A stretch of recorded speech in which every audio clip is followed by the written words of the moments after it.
guys, Pat here from Rain Country. God is good all the time.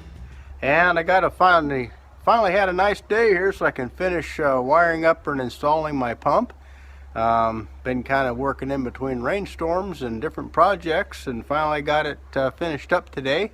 A little more tidying up on the wiring, but I thought I would take you through and show you the final steps that it took to get my pump installed. So behind me is the Fill-Rite FR 1200 pump that I bought used from a gentleman, and it was froze up, so I took it apart, disassembled it, and we have some videos prior to this one that shows you the disassembly and assembly and repair and testing of that pump before I installed it on the tank here. So I'll go ahead and take you through the steps that I did to finalize this project. Okay, as I believe I explained in another video, this particular fuel tank was, I believe it's a 108-gallon tank, all aluminum, and I bought a new locking cap for it. And obviously this is the pump that I rebuilt. So I installed the pump, and I had the take-up line. It's right next to the bottom of the tank. So what you do, take-up line is extendable, and so you extend it all the way, you recess it into the tank. It'll self-adjust. Once the take-up line hits the bottom of the tank, when you recess the pump in, it'll automatically just push the bottom of the pump up to where it's supposed to be. And then there's intakes on each side of the bottom of the take-up line, so it'll take up within about an inch of the bottom of the tank.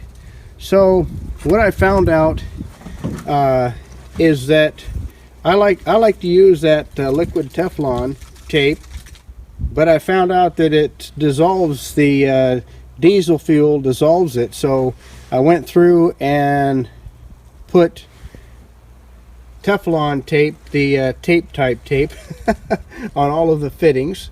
So everything is good here. I didn't necessarily want to take you through all of the how I put all this together, because it was a lot of scratching my head and thinking and standing back and looking at it some more and trying to get it in such a way that it was a nice, clean, concise, and the most compact version that I could possibly make out with this configuration. I actually had this toolbox. I've had this for years, and so I went ahead, and it seems like it matches pretty well. So I went ahead and installed both of those together. Makes a pretty nice set. What I did to mount the tank and the toolbox is I used a riv tool and some riv nuts to install the tank and the toolbox onto the truck. I left the gap back here so I'd have a place to put the hose. I got a 20-foot hose, so I just go ahead and serpentine that around and left enough room, about 2 inches in the back here, to accommodate the hose. Right here I have two nuts going into riv nuts into the bed of the truck, and then I found a ground lug from a little temporary service there I found to dump, and removed it.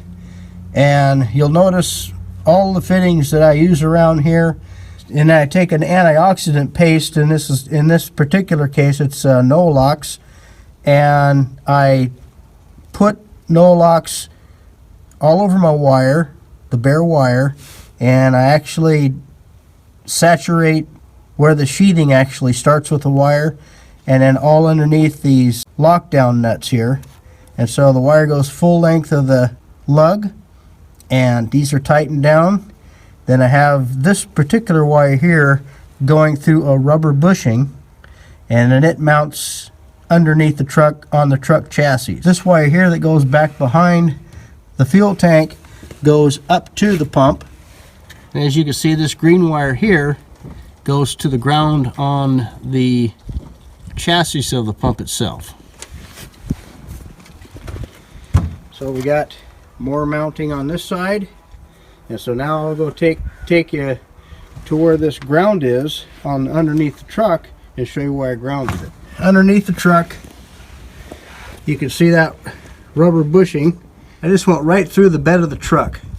I put this anti-chafing conduit along the wire. This is a split conduit. You can just run the wire through it, or you can install the wire, and then you can put that on after the fact. So it's pretty handy, and it keeps your wire from chafing. It's also a good idea to put a zip tie on each end so it doesn't fall off or vibrate off over time. So I'll go ahead and do that when I finish out this video. But it goes on the underside. I didn't want to come on this side, and aesthetically it looked bad. Also, it would it keeps limbs and different things that might come up through here from tearing it off. So we're under here, you're looking at the leaf spring, and right here is where I terminated it. All my connections I saturate with grease, and that keeps that from rusting. I got a circular lug on here and just bolted right to the frame. I actually just drilled and tapped this in so I could just screw that in and tighten it up with a ratchet. And then going towards the front of the box, up in here is where the wire from the pump motor comes, and it comes down through here. It's really hard to see it, and then it loops back and goes through this channel here, and then that goes to the opposite side of the truck, clear over to the other side. So I'll take you over there and show you where it comes out.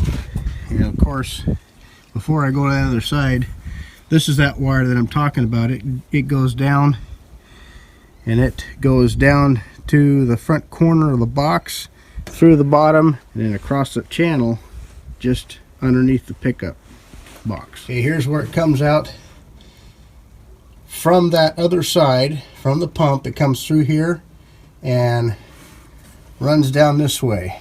I got some more of that anti-chafing conduit coming, but this has a real thick, it's just like a real thick extension cord with a number 10 ground and a number 10 stranded positive side going through this wire here. So it's a pretty well protected, but I'm going to go ahead and just like this stuff right here, I'm going to put that on this wire as well when it comes in. Then I have it tied along that wire cluster all the way to the front, and I'll show you where that's at. So that's looking at the back of the truck, coming forward to the front, coming into the cab. And then I used a step drill to drill into here for each one of the wires. This is the wire coming in from the back, coming in from the pump, and this is the wire coming from a switch. So I have rubber grommets, and I have grease all around here to keep this from rusting. So I'll show you where this daylights into the cab and goes to the switch. But before I do that, I'll just show you real quick where this wire goes. And some of this wire up front, when you get up to the front where it starts to go into the engine area, I'll also put some of this protector on the wire up front there. This right here, it's in pretty good shape. It's not going anywhere. I've got it zip tied pretty well all the way up through there. So anywhere where it moves, where it vibrates, where it comes into contact with the chassis or a bend or a corner, I always like to put zip ties wherever I can. So we'll show you where the switch is in the truck, inside the cab. Okay, we're coming up from the bottom of the truck where I just got done showing you. And I had to remove this little cover. And that covers a wire chase that goes to the front. And then there's a fuse box up in here that I did not use. I had all this apart, trying to figure out where to put everything, and I decided against putting it into this fuse box, but I got it going into a fuse box into the front of the truck, and I'll show you that in a few minutes. So where it came through from underneath, it's coming up. So I'd use some step bits and drill 2 separate holes and run through some grommets. They run underneath the seat. The inlet wire and the outlet wire come underneath the carpet, and then they run to a switch. I don't know if you can see this very well. It's pretty dark in here. But again, I took the wires go up underneath here. They come up from underneath the truck and go under the carpet. And I cut a hole in the carpet back over here, as you can see. And then I have these two, the inlet and the outlet wires, running to a toggle, an on-off toggle, running the seat backward and forwards and running all of the functions on the seat. I wanted to verify and make sure that none of these wires bound or rubbed up against any mechanisms or the seat channels or anything like that. And there's a couple of things that I'm going to show you what I did with this switch to make it a little more solid. And so the fittings on the back side of the switch won't work back and forth and loosen the nuts. So I'm going to show you a couple of things that I did back there. But there's a couple of different reasons why I put the switch here. Number one is the incoming line was just long enough to get to right here. And I wanted to run a switch to the inside of the truck so I can isolate power between inside the cab and to the switch itself. Why? Well, I don't want people just willy-nilly running the pump when I'm not around. I don't want people stealing my fuel. The other thing is that if I'm on this side of the truck, and let's say I want to fill on this side, there's an emergency, there's something happen, I can have that door open. I could just run over here and disable the power going to the pump, totally cutting the pump off if there's an emergency. Now the reason why I put this little plate on here, you know, I could lie to you and say, well, I'm going to put on and off down here and diesel fuel only or transfer pump. But what I did is I drilled a hole right here and thought I was in the clear in the back, but I needed to go up to the left just a little bit more for a little bit more clearance for the switch. So basically I'm covering up my mistake right there. But yeah, I'm going to put some letters on here and you know, put on, put off, and then I'll put auxiliary tank switch or auxiliary cutoff or whatever. I haven't decided what I'm going to put on there yet, but on off for sure. And definitely designated that to say what that switch is for cutting off the fuel to the fuel pump.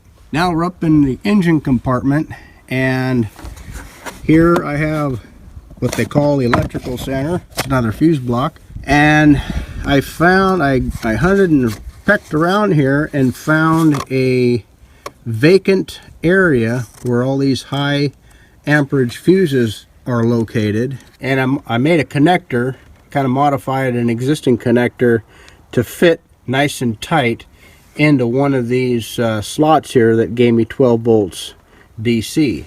So from here we go through and it goes into a 30 amp. I just happen to have this fuse holder and just put a 30 amp fuse in here, and it just tucks away, and that way I have access to all these other fuses around here. I can do voltage checks if I need to. So this was a vacant slot. I took a step bit and drilled through this plastic, so I had to hook into my positive lead going to the switch in the cab. So I have just a yellow butt connector in here. On an exterior project like this, I like to fill these butt connectors with that Nolox or antioxidant paste. As you can see, I put shrink tubing on top of that after I crimped everything down, and it goes through this box. There we go. So as you can see right here, I got another rubber grommet, and the wire coming out, running into some of this anti-chafing material. I just went ahead and looped this because I wasn't sure how much I was going to need up front. So if I wanted to be just a little bit neater, I could have shortened this stuff up here a little bit, but no big deal. I have this split, and half of it goes around here, and I just tied it into that ground lug. There's an existing ground lug right here. As you can see, the new conduit coming across there. So you can see the new crimp, circular crimp, and a heat shrink job done there. That's all tightened up, ready to go. And so then the rest just goes back down. I have this wire secured along another wire cluster and zip tied together, and it goes back to the cab and back into the switch into the cab. From the cab, obviously, it goes to the pump. A real quick demonstration of the pump test. Just rest that there for a moment. Now this is not going to come on because I have that switch off in the truck, but you heard that switch come on. You heard that little toggle switch come on. Now if you've seen the videos before, you'll know I showed you what that switch looked like on the inside of that pump casing. Now depending on what side of the truck I'm on, I may have turned this on before I left the cab of the truck.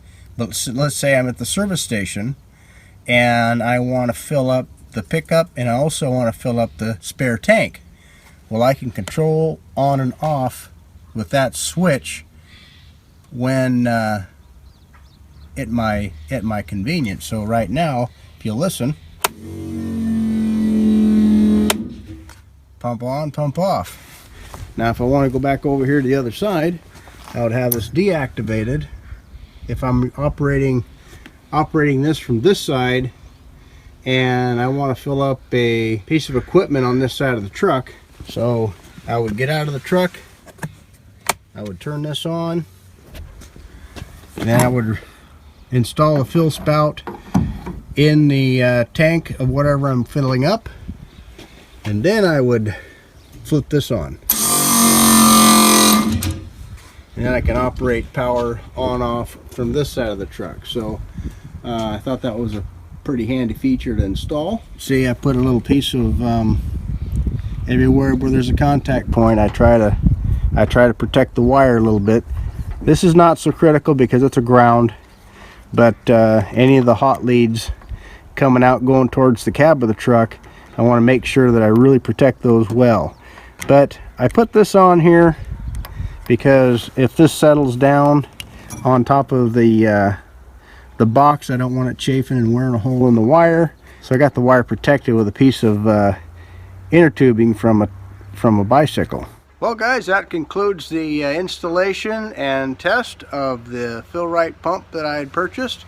I think all in all, everything said, I've got about probably $800 into it all. That includes the fuel filter and the meter that did not come with the pump. So the filter is brand new, and the pump register is actually brand new too. It's only got like 62 gallons run through it, and I'm only gonna assume that was ran through the factory that way, because I didn't smell any fuel when it came to me used off of eBay. That should be calibrated well and ready to go. So now all I have to do is go fill this tank up. I can refill up the tank whenever the fuel is the cheapest, and that'll save us some money. So I hope you enjoyed this video. Take care, and God bless.